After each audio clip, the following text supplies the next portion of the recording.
Bueno, buenos días a todos.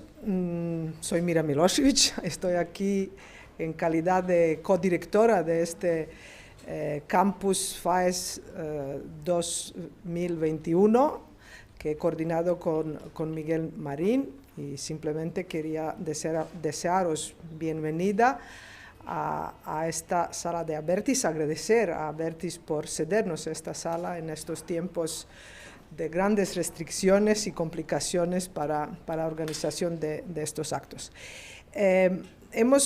Durante toda esta semana hemos tenido oportunidad de ver, de hablar, de discutir varios debates dentro del marco de una gran cuestión, que es si la Unión Europea puede ser o es ya un actor estratégico en pospandemia.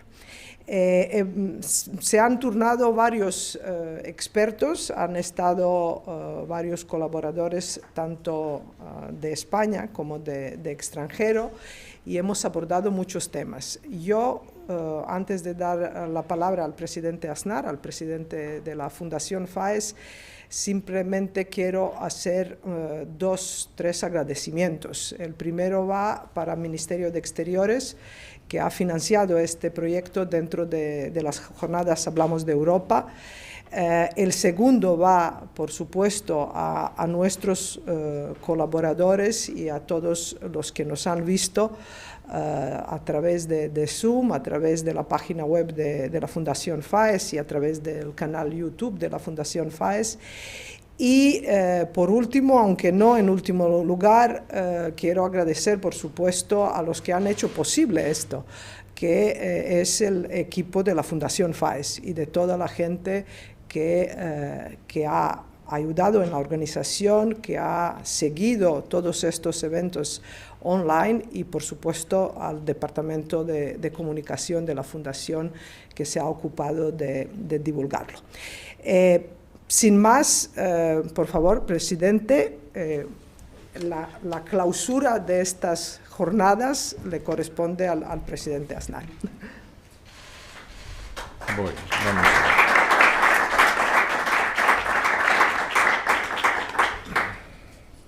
Muy buenos días, muy buenas tardes a todos. Y quiero agradecer muy sinceramente todas las presencias aquí esta mañana en este acto de clausura de nuestro campus, que celebramos de manera presencial con las limitaciones y precauciones propias de la situación. Muchas gracias también a Abertis por su hospitalidad al cedernos esta sala tan amablemente para concluir estos días de debate y reflexión que creo que han sido muy productivos. Me da la impresión que supongo que alguien tendrá algún interés en conocer mi opinión sobre la detención del expresidente de la Generalitat de Cataluña y prófugo de la justicia en España, que ha sido detenido, como digo, en Italia. Simplemente quiero decir que espero y deseo que, en cumplimiento de la euroorden, las autoridades italianas entreguen al prófugo a la justicia española para que sea juzgado por los tribunales competentes, como corresponde a nuestro Estado de Derecho. Y quiero dar las gracias a todos los que han participado en este Campus FAES de este año 2021 y a todos los que han participado en su organización. Muchas gracias, sinceramente. Lo hemos celebrado a lo largo de esta semana como parte de las jornadas Hablamos de Europa. Y esta es la contribución que nosotros podemos hacer y hacemos sobre la Conferencia del Futuro de Europa. Pues muchos de ustedes han tenido la oportunidad de seguir online este campus, y quien no lo ha hecho tiene fácil acceso a las sesiones a través de la página web de la Fundación. En todo caso, espero que el año que viene podamos recuperar plenamente la presencialidad de nuestros debates y todo el conjunto de actividades de la Fundación. Se han tocado todos los temas importantes: las prioridades de la Unión Europea en la pospandemia, la relación transatlántica, el concepto de la autonomía estratégica europea, la relación entre la Unión Europea y América Latina, la vecindad oriental europea y los Balcanes, y, cómo no, los temas de recuperación económica y fondos europeos. Todos estos debates, que van dedicados a pensar sobre el futuro de Europa, tienen el objetivo de demostrar precisamente eso, que el futuro es Europa. Y ahora permítame añadir que solo falta que Europa misma se lo crea. Y este futuro depende de varios factores, y yo voy a mencionar y quiero mencionar algunos, simplemente. Hay que comenzar por el contexto en el que nos encontramos, porque ya nos gusta hablar, tantas ganas tenemos, nos gusta hablar de pospandemia, pero lo cierto es que todavía estamos aprendiendo a convivir con la pandemia. Estamos sin duda mucho mejor que el año pasado en esta época, y el levantamiento de las restricciones nos permite por eso hablar de pospandemia. Y como se ha recordado en diferentes momentos del campus, por delante tenemos una tarea que cumplir a corto plazo, y la quiero recordar muy expresamente hoy porque me parece sumamente importante. La tarea es restablecer las reglas económicas, reorganizar mercados, reequilibrar las cuentas públicas y recuperar en plenitud el funcionamiento de las instituciones democráticas. Debemos consolidar la recuperación económica sin perder la cara a la pandemia, que nos puede sorprender, aunque realmente ya las sorpresas difícilmente quepan. Y nos pueden sorprender con nuevas variantes. La recuperación económica muestra señales esperanzadoras, pero muestra señales todavía frágiles, como pudimos comprobar ayer con un crecimiento del Producto Interno Bruto en el segundo trimestre claramente decepcionante.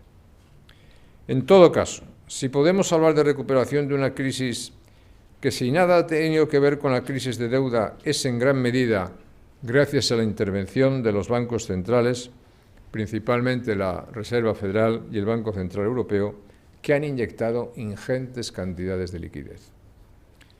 De los 129.000 millones de euros de deuda pública emitidos por España, prácticamente todos han sido comprados por el Banco Central Europeo. La supervivencia y el sostenimiento de nuestra economía dejan su testimonio en el balance del Banco Central Europeo.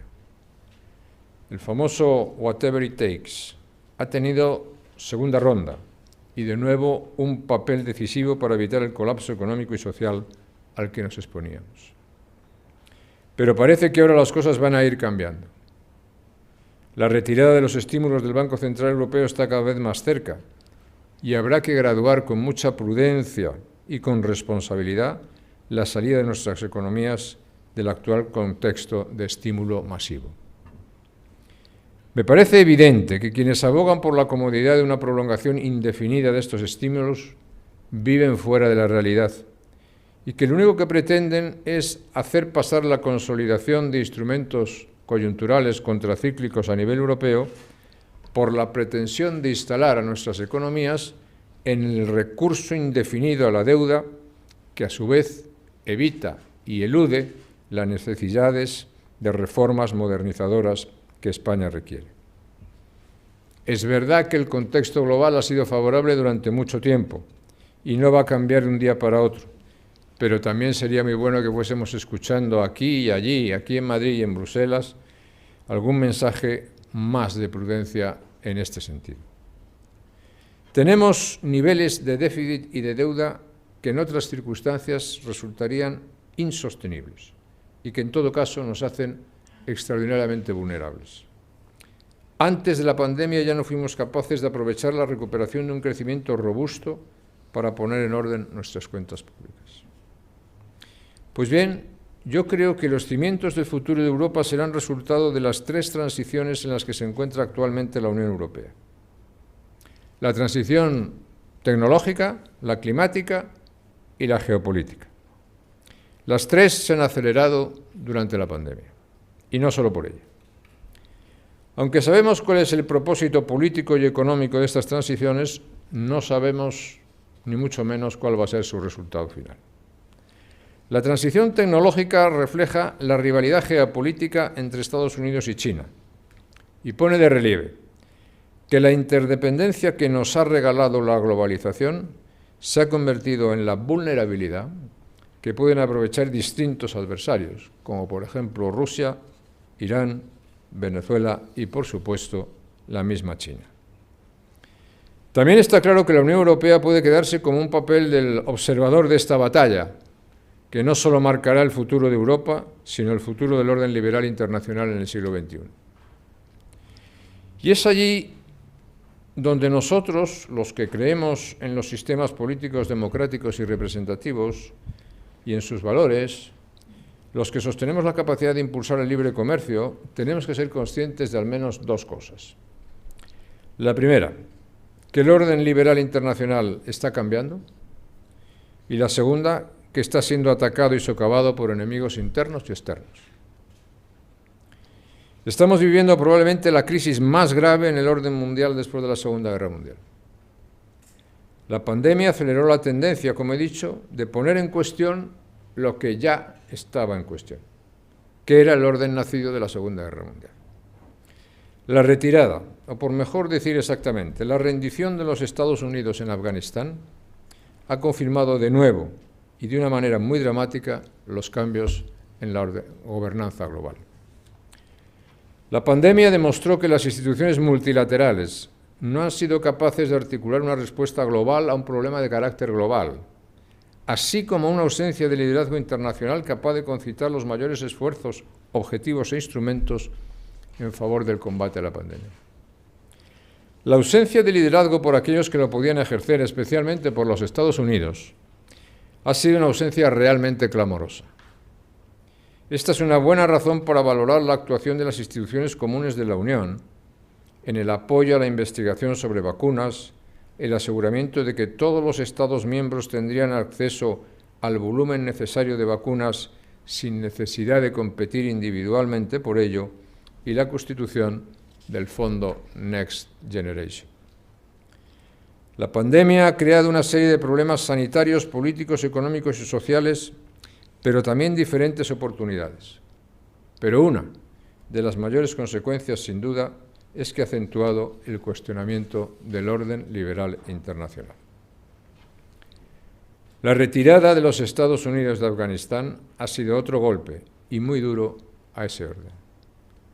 Porque Estados Unidos no solo se ha retirado de Afganistán, y de qué manera, sino que parece haberse levantado de la mesa donde se sustanciaban sus responsabilidades globales. La pandemia ha demostrado la falta de una coordinación multilateral, eso es, la ausencia de una gobernanza global, pero a diferencia de una crisis sanitaria que estamos superando, la retirada ante los talibanes ha sido un error que vamos a pagar muy caro y durante mucho tiempo. Las pandemias al final en la historia del mundo no producen nunca grandes cambios estratégicos. Los grandes cambios estratégicos sabemos que lo producen las luchas, las confrontaciones, si se quieren, las guerras entre potencias y grandes poderes. Pues bien, la retirada de los Estados Unidos es uno de los hechos que va a producir sin duda grandes cambios estratégicos. Y allí, como siempre, en Europa, hablamos de la autonomía estratégica, de la posibilidad de un ejército europeo. Y no es nada nuevo que en Europa hablamos movidos por un catalizador externo, como han sido las guerras de la antigua Yugoslavia en los años 90, las guerras de Georgia y Ucrania, la de Siria o la de Libia, la retirada de Afganistán o la alianza militar AUKUS entre Estados Unidos, Australia y el Reino Unido. Es un debate repetitivo del que sabemos la respuesta. La autonomía estratégica puede ser un plan a largo plazo, pero hoy por hoy la Unión Europea no es un actor estratégico. Y no lo es no solo porque no tiene recursos o instrumentos para serlo, que no los tiene, sino además porque no tiene voluntad política de serlo, que es lo más importante, porque carece de liderazgo y porque no hay una visión común sobre una estrategia en seguridad y defensa más allá de una estrategia de industria militar europea. La retirada estadounidense de Afganistán refleja la política exterior de los tres últimos presidentes, Barack Obama, Donald Trump y ahora Joe Biden, pero también es síntoma de la evolución del orden liberal internacional y de la debilidad de la relación transatlántica. Siempre he considerado que los norteamericanos y los europeos somos aliados naturales, no solamente porque compartimos enemigos comunes, sino y sobre todo porque compartimos valores y sistemas políticos de la democracia liberal. La autonomía estratégica europea, y lo digo con claridad, solo tiene sentido si contribuye al fortalecimiento de la relación transatlántica. Y si no, no tiene ningún sentido. Y creo que una fuerte y sólida relación transatlántica es la clave para asimilar ese cambio y esa mutación del orden liberal internacional. Yo quiero invitar a quien no lo haya hecho a leer o releer o introducir los estudios que esta fundación ha venido realizando sobre el futuro de la Alianza Atlántica y la necesidad de dar un nuevo contenido a la relación comercial entre los dos lados del Atlántico, con la incorporación de África y con la incorporación de América Latina, lo que definíamos como un gran área de prosperidad. Pero quiero recordar, porque es interesante recordarlo ahora, que hace 12 años, al hilo del 60 aniversario de la Alianza Atlántica, dije y decíamos, y cito textualmente, que lo peor de la actual crisis de la OTAN no reside en su disparidad de capacidades militares. Lo que pone en peligro la cohesión de la alianza y está determinando si tiene o no futuro es la pérdida de una razón de ser compartida igualmente por todos sus miembros. Y ya entonces, hace 12 años, hablamos y propusimos invitar a Japón y a Australia a integrarse en la alianza. Y en esta línea planteamos también una relación similar con Israel. Y además veíamos entonces conveniente, y lo seguimos viendo, una asociación estratégica con Colombia y con la India. 12 años antes que la AUKUS. Pues bien, la alianza AUKUS y la crisis sobrevenida con Francia debería ser algo más que una llamada de atención, no para reiterar la habitual retórica del ejército europeo, sino para hacer que la Unión Europea piense seriamente también en lo que afecta a su seguridad y a su defensa. Creo que cuando Europa piensa en grande y cuenta con liderazgos que puedan hacerlo, que quieran ver más allá, Europa avanza. Europa no puede dejar de ser un actor estratégico global, pero necesita esencialmente para serlo la voluntad compartida por todos sus miembros. Nuestros sistemas políticos, nuestros valores, que son la principal base del orden internacional, están cada vez más comprometidos. Antes y después de la pandemia hemos presenciado una grave controversia entre aquellos que quieren presentar los regímenes autoritarios, populistas, totalitarios, como una solución a lo que representan las democracias liberales o los países libres. Los países totalitarios nunca van a ser ejemplo para la resolución de los problemas, pero las democracias liberales tienen que estar muy atentas. Los que atacan el orden liberal internacional y nuestras democracias demuestran lo que debe ser nuestra tarea principal. Restaurar el multilateralismo, sostener la relación transatlántica, reconstruir el espacio público, instituciones democráticas, espacio de comunicación y opinión pública, cuidar las instituciones democráticas y la separación de poderes. Europa es futuro, pero para que el futuro sea el que nosotros elegimos, el que queremos, tenemos que tener un pensamiento estratégico sobre el destino que queremos para Europa, sobre el contexto en el que está mutando el orden liberal internacional. Tenemos que entender las amenazas, aparte del populismo o del autoritarismo, el nuevo comunismo o el indigenismo en Iberoamérica o el islamismo radical, que volverá a golpear si tiene oportunidad. Y tenemos que afrontarlo con coraje y con liderazgo. Y sobre todo lo tenemos que afrontar con claridad moral, que es la clave de toda voluntad y de toda acción política. Pues muchas gracias y queda clausurado el Campus FAES 2021.